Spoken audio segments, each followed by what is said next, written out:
इसमें क्या है, सूक्ष्म जीव किस पर्यावरण परिस्थिति में रह सकते हैं। तो सूक्ष्म जीव किस पर्यावरण परिस्थिति में रह सकते हैं, इसमें ए में है अंतः परजीवी के रूप में, अंतः परजीवी के रूप में, बाह्य परजीवी के रूप में, समुद्रों में, उपरोक्त सभी में। तो सूक्ष्म जीव किस पर्यावरण परिस्थिति में रह सकते हैं, अंतः परजीवी के रूप में भी रह सकते हैं, बाह्य परजीवी के रूप में भी रह सकते हैं, समुद्र में भी रह सकते हैं। तो इसमें ये उपरोक्त सभी आ जाएगा, तो क्योंकि ये सभी में रह सकते हैं। अब अगले में क्या है, यीस्ट होता है। तो यीस्ट क्या होता है, एक कोशिकीय जीव, एक कोशिकीय जीव, मृतपोषी कवक, उपरोक्त दोनों, नील हरित शैवाल। तो यीस्ट क्या होता है, एक कोशिकीय जीव और मृतपोषी दोनों होता है। तो इसमें उपरोक्त दोनों आ जाएगा, उपरोक्त दोनों, एक कोशिकीय जीव और मृतपोषी कवक। अगले में क्या है, निम्नलिखित में से सूक्ष्म जीव होता है, निम्नलिखित में से सूक्ष्म जीव होता है। तो सूक्ष्म जीव जीवाणु, विषाणु, प्रोटोजोआ, उपरोक्त सभी। तो सूक्ष्म जीव होता है, सूक्ष्म जीव किस में होता है, इसमें ये उपरोक्त सभी आ जाएगा, जीवाणु में भी, विषाणु में भी, प्रोटोजोआ में भी, तो उपरोक्त सभी। अगले में क्या है, वीरोयोन पाया जाता है, वीरोयोन पाया जाता है। तो वीरोयोन किस में पाया जाता है, वीरोयोन विषाणुओं में, सभी रोगाणुओं में, जीवाणुओं में, नील हरित शैवालों में। तो वीरोयोन किस में पाया जाता है, वीरोयोन पाया जाता है विषाणुओं में, किस में, विषाणुओं में, ये इसमें सही हो जाएगा, विषाणुओं में। इसमें क्या है, पैरामीशियम में पाए जाने वाले सीलिया होते हैं, पैरामीशियम में पाए जाने वाले सीलिया होते हैं, सभी बराबर, सभी असमान लंबाई के, सभी असमान लंबाई के, पश्च भाग में लंबे, अग्र भाग में लंबे। तो इसमें कौन सा सही है, इसमें ये पश्च भाग में लंबे, यानी कि इसमें ये सी सही हो जाएगा। अब अगले में देखते हैं, अगले में क्या है, अगले में राइजोप्स, राइजोप्स हाइफी की दीवारें बनी होती हैं, राइजोप्स हाइफी की दीवारें बनी होती हैं। तो किससे बनी होती हैं, सेलुलोज की, हेमी सेलुलोज की, पेक्टिन की, काइटिन की, किसकी बनी होती है, सेलुलोज की, हेमी सेलुलोज की, पेक्टिन की, काइटिन की। तो किसकी बनी होती है, ये डी आ जाएगा, इसमें काइटिन की बनी होती है। अब अगले में क्या है, अगले में है युगलीना, युगलीना किस उपवर्ग में आता है, युगलीना किस उपवर्ग में आता है। तो युगलीना एक्टिनोपोडा, एक्टिनोपोडा, फाइटोमस्टिगोरोफा, फाइटोमस्टिगोरोफा, जुम्मेसटिगोरोफा, जुम्मेसटिगोरोफा, उपरोक्त कोई नहीं। तो इनमें सही आंसर क्या हो जाएगा, इसमें बी आंसर सही हो जाएगा, कौन सा, बी, फाइटोमस्टिगोरोफा, फाइटोमस्टिगोरोफा, युगलीना किस उपवर्ग में आता है, ये भी इसमें सही हो जाएगा।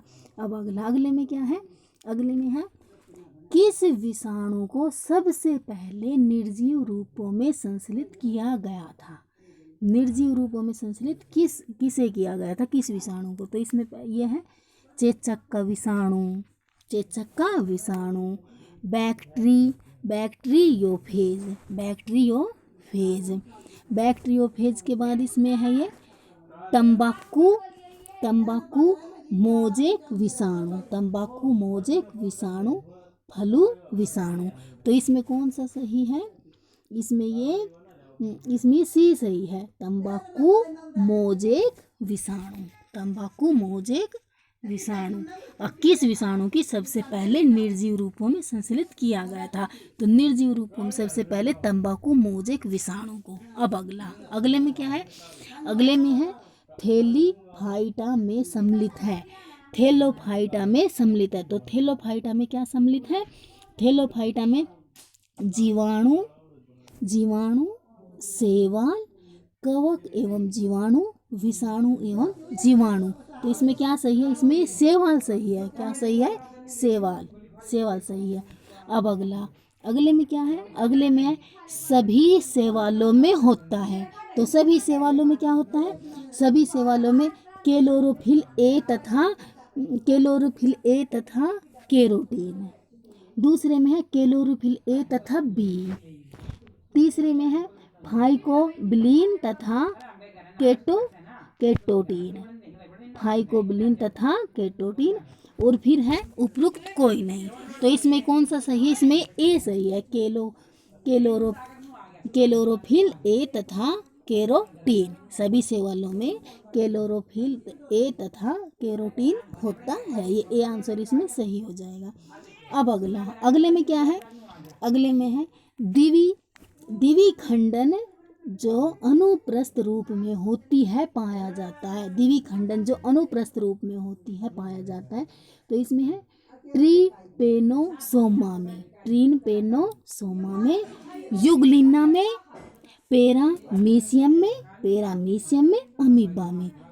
तो किस में पाया जाता है? वो इसमें पैरामीशियम में। किसमें? पैरामीशियम। द्विखंडन जो अनुप्रस्थ रूप में होता है पाया जाता है, पैरामीशियम पाया जाता है। अब अगले में क्या है? गेमीटिक अर्धसूत्री विभाजन होता है। गेमीटिक अर्धसूत्री विभाजन होता है। तो इसमें क्या आ जाएगा? इसमें आ जाएगा नोक्टिलुका में, डायटम में, एकोस्किया सलाइव मोल्ड में, उपरोक्त सभी में। तो किस में? इसमें आ जाएगा ये डी, उपरोक्त सभी में। नोक्टिलुका में, डायटम में, एकोस्किया सलाइव मोल्ड में। तो इसमें उपरोक्त सभी आ जाएगा गेमीटिक अर्धसूत्री विभाजन। अब अगले में क्या है? अगले में है डायटम में संचित भोजन होता है। डायटम में संचित भोजन होता है। तो इसमें आ जाएगा स्टार्च, पारामाइल्प, क्राइसोलेमिनेरिन, ग्लाइकोजेन। तो इसमें क्या आ जाएगा? इसमें ये सी आ जाएगा, क्राइसोलेमिनेरिन। क्या?